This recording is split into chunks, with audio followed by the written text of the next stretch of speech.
Megastar Shakib খানের এই বছরে রিলিজ হওয়া রোজার ঈদের সিনেমা প্রিন্স সিনেমার যিনি প্রডিউসার ক্রিয়েটিভ ল্যান্ডের কর্ণধার শিরিন সুলতানা, তিনি এর আগে বিভিন্ন ইন্টারভিউতে এই কথাটা বলেছেন যে তিনি কলকাতায় কাজ করতে এসেছিলেন এবং তাকে জাস্ট প্রবলভাবে ঠকিয়ে দেওয়া হয়েছে। মানে যে বাজেট ধরা হয়েছিল তার থেকে অনেক বেশি বাজেট তাকে খরচ করতে হয়েছে। এক প্রকার জোরপূর্বক তিনি ঠকেছেন, তার সঙ্গে চিটিংবাজি করা হয়েছে। আজকে এই বিষয়টা নিয়ে একদম সরব হয়ে গেছেন প্রডিউসার শিরিন সুলতানা। আমি কলকাতা থেকে বসে ভিডিও করি মানে এই নয় যে আমি কলকাতার বাজে জিনিসগুলোকেও সাপোর্ট করব। এই বিষয়টা নিয়ে আমরা আগে থেকেই জানতাম, কিন্তু আমরা ডিরেক্টলি মুখ খোলার থেকে অনেক বেশি বেটার হলো না যখন আনন্দবাজারের তরফ থেকে এই প্রতিবেদনটা আমাদের কাছে এলো, যেখানে আমরা দেখলাম সরব হলেন প্রডিউসার শিরিন সুলতানা। তিনি জানিয়ে দিলেন ওপেনলি কিভাবে তাকে এক্স্যাক্টলি ঠকানো হয়েছে। হ্যালো আমার সাকিবিয়ান ভাইরা বোনেরা, চলে এলাম আরও একটা নতুন ভিডিও নিয়ে। আশা করছি তোমরা সকলে খুব ভালো আছো। আমি আবারও একটা কথা বলি, প্রিন্স সিনেমাটা কারোর ভালো লাগুক, কারোর না লাগুক, কারোর মোটামুটি লাগুক, এটা ঠিক যে প্রথম সিনেমা হিসেবে প্রডিউসার শিরিন সুলতানা কিন্তু সিনেমাটা নির্মাণের ক্ষেত্রে কোনো কার্পণ্যতা রেখেছিলেন না। এটা একদম সত্যি কথা। তো এক্স্যাক্টলি তিনি কি বলছেন, এক্স্যাক্টলি কে তাকে ঠকালেন এইভাবে, কেন তিনি কলকাতায় কাজ করতে এসে এইভাবে ঠকে গেলেন?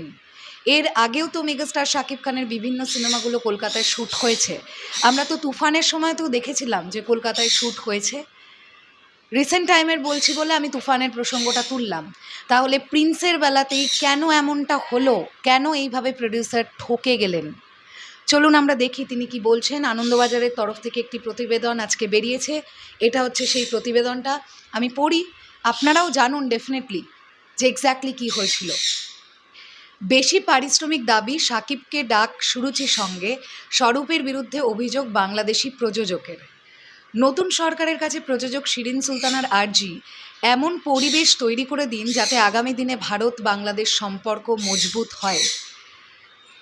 কথা দিয়েছিলেন টেকনিশিয়ানদের নির্দিষ্ট পারিশ্রমিকের চেয়ে মাত্র 1.5 গুণ বেশি পারিশ্রমিক দিলেই হবে। শাকিব খানের সঙ্গে সুরুচির সঙ্গে বিশেষ বৈঠকে বার্তাও দিয়েছিলেন। শুটিংয়ের মাঝপথেই নাকি সুর বদলে যায় তৎকালীন ফেডারেশন সভাপতি স্বরূপ বিশ্বাসের। কলকাতায় Prince once upon a time in ঢাকার শুটিংয়ে টেকনিশিয়ানদের নির্দিষ্ট পারিশ্রমিকের 3 গুণ বেশি দিতে হয়েছে বলে অভিযোগ করলেন প্রযোজক শিরিন সুলতানা। মানে যে বাজেটটা ন্যাচারালি হয় তার থেকে 1.5 গুণ বেশি দিলেই হবে, এটা বৈঠকে বলা হয়েছিল প্রডিউসারকে, কিন্তু প্রডিউসারের থেকে নেওয়া হয়েছে 3 গুণ টাকা। আপনারা ভাবতে পারছেন জাস্ট কিভাবে মাথায় চাঁটি মেরে, মাথায় বাড়ি মেরে প্রযোজককে ঠকানো হয়েছে? জাস্ট এটা একবার ভাবুন। রাজ্য রাজনীতিতে পালা বদলের পর বদল টলিউডেও, আর ফেডারেশন সভাপতির পদে নেই স্বরূপ। তিনি একাধিক যোগাযোগ মাধ্যমকে জানিয়েছেন গত বছর তার মেয়াদ শেষ। স্বরূপের মেয়াদ ফুরোতেই আনন্দবাজার.com-এর কাছে মুখ খুললেন প্রযোজক শিরিন। তার অভিযোগ, ফেডারেশনের নিয়ম অনুযায়ী কলকাতায় কাজ করলে টেকনিশিয়ানদের 2.5 গুণ বেশি পারিশ্রমিক দিতে হয়, কিন্তু স্বরূপবাবু শুরুতেই বলেন চিন্তা করবেন না, 1.5 গুণ পারিশ্রমিক দিলেই আপনারা এখানে কাজ করতে পারবেন।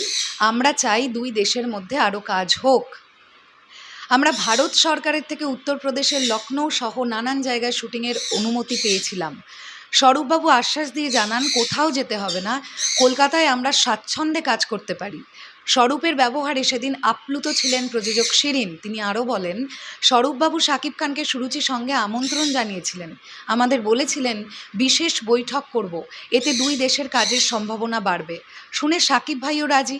নির্দিষ্ট দিনে শাকিব খানকে নিয়ে সুরুচির সঙ্গে উপস্থিত হন প্রযোজক।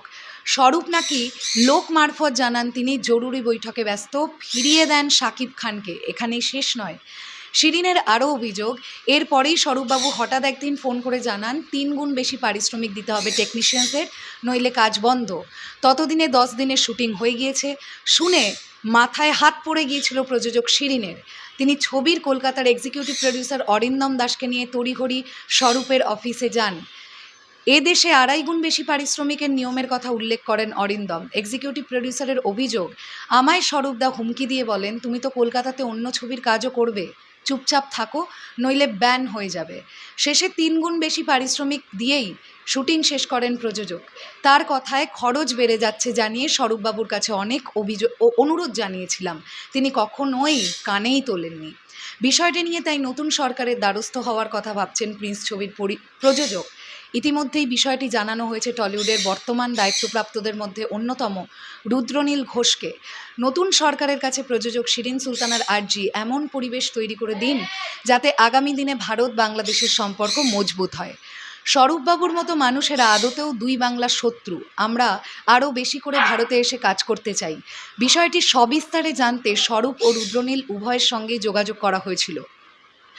রুদ্রনীলের কথায়, একটা সময় ভারত বাংলাদেশের যৌথ প্রযোজনায় প্রচুর ছবি হয়েছে। দুই দেশের সম্পর্ক ভালো হোক, আমরা সবাই চাই। পাশাপাশি এটাও মনে রাখতে হবে, কিছুদিন আগে বাংলাদেশ যখন অস্থির, তখন ওপার বাংলার বেশ কিছু ব্যক্তিত্ব ভারত সম্পর্কে উস্কানিমূলক মন্তব্য করেছিলেন। তাদের দাপটে ক্ষতিগ্রস্ত হয়েছিলেন পদ্মাপাড়ের শিল্পীরাও। রুদ্রনীলের মতে সেই সময়ও ভারত যথেষ্ট সংযম দেখিয়েছে, কারণ ওপার বাংলার জন্য আলাদা আবেগ কাজ করে এপার বাংলার মনে।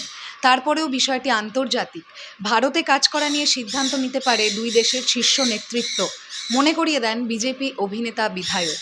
পশ্চিমবঙ্গ তথা কলকাতায় কাজের প্রসঙ্গে তার মত, এ বিষয়ে মুখ্যমন্ত্রী শুভেন্দু অধিকারীর সঙ্গে সরাসরি কথা বললে মনে হয় বেশি ভালো হবে। তিনি প্রযোজক শিরিন সুলতানাকে সঠিক দিশা দেখাতে পারবেন। ফেডারেশনের সভাপতি কুর্সি সরতেই যিনি অভিযোগের কাঠগড়ায়, সেই স্বরূপ বিশ্বাস এই নিয়ে কী বললেন? স্বরূপের স্পষ্ট জবাব, ওরা 3 গুণ নয় 2.5 গুণ বেশি পারিশ্রমিক দিয়েছেন, যা কলকাতার টেকনিশিয়ানসদের জন্য ধার্য। কিচ্ছু বেশি পারিশ্রমিক দেননি। আমিও কোনোদিন শুটিং আটকাইনি। এক্সিকিউটিভ প্রডিউসার অরিন্দম এ প্রসঙ্গে বলেন, ওকে চিনি। অরিন্দম ভীষণ কথা বদলে দেন, ওর কথার উত্তর না দেওয়াই ভালো। তবে শাকিব খানের সঙ্গে বৈঠকে বসার বিষয়টি মেনে নিয়েছেন তিনি। জানিয়েছেন সুরুচির সঙ্গে নয়, ফেডারেশনের অফিসে বৈঠক করার কথা ছিল।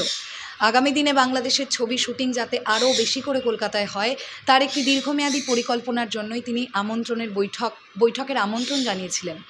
স্বরূপের কথায়, শাকিব খান আসবেন বলেও জানিয়েছিলেন, কিন্তু বৈঠকের আগেই তিনি পেটের সংক্রমণে অসুস্থ হয়ে পড়েন। সেই সময় 3 দিন শুটিংও করতে পারেননি। আমাদের বৈঠক ভেস্তে যায়।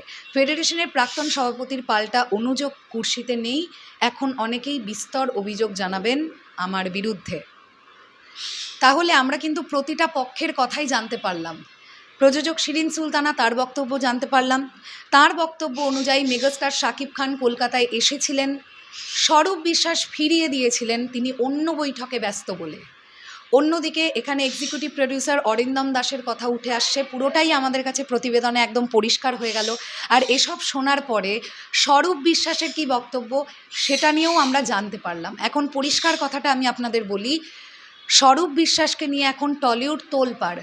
কারণ যারা এতদিন, যে সরকার এতদিন পশ্চিমবাংলায় ছিল, সেই সরকার যেহেতু পতন হয়েছে, বা সরকার অন্য একটি দল এখন পশ্চিমবাংলায় রাজ করছে, বা মুখ্যমন্ত্রী বদল হয়েছে, একটি অন্য দলীয় দলের একজন মুখ্যমন্ত্রী বা অন্য একটি দল পশ্চিমবাংলায় জিতেছে, তাই স্বরূপ বিশ্বাসকে নিয়ে প্রবল অভিযোগ উঠছে।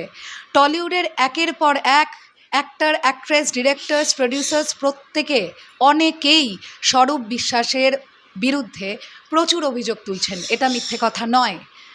আর এখানে আমি শিরিন সুলতানার কোনো দোষ দেখছি না, কারণ একটা বেকার বানোয়াট মিথ্যে খবর বলে তার তো কোনো লাভ নেই বেসিক্যালি। তিনিও হয়তো এতদিন এটাই ভেবেছিলেন যে যেহেতু স্বরূপ বিশ্বাস প্রচণ্ড তার আর কি ক্ষমতা, তিনি পাওয়ারে ছিলেন, যে কারণে হয়তোবা শিরিন সুলতানাও মুখ খুলতে পারেননি। তবে এটার তীব্র নিন্দা জানালাম। এটা সত্যি কলকাতার জন্য খুবই লজ্জাজনক একটা ব্যাপার। গুটি কয়েক মানুষের জন্য টলিউড ইন্ডাস্ট্রির নাম খারাপ হচ্ছিল। এখন নতুন সরকার এসেছে, আমরা এটাই চাইব যে সুন্দরভাবে যেন কাজকর্ম হয়। এই পুরো বিষয়টাকে নিয়ে আপনাদের কি বক্তব্য, সেটা কমেন্ট সেকশনে জানাবেন। শেষ করলাম ভিডিওটা। টাটা।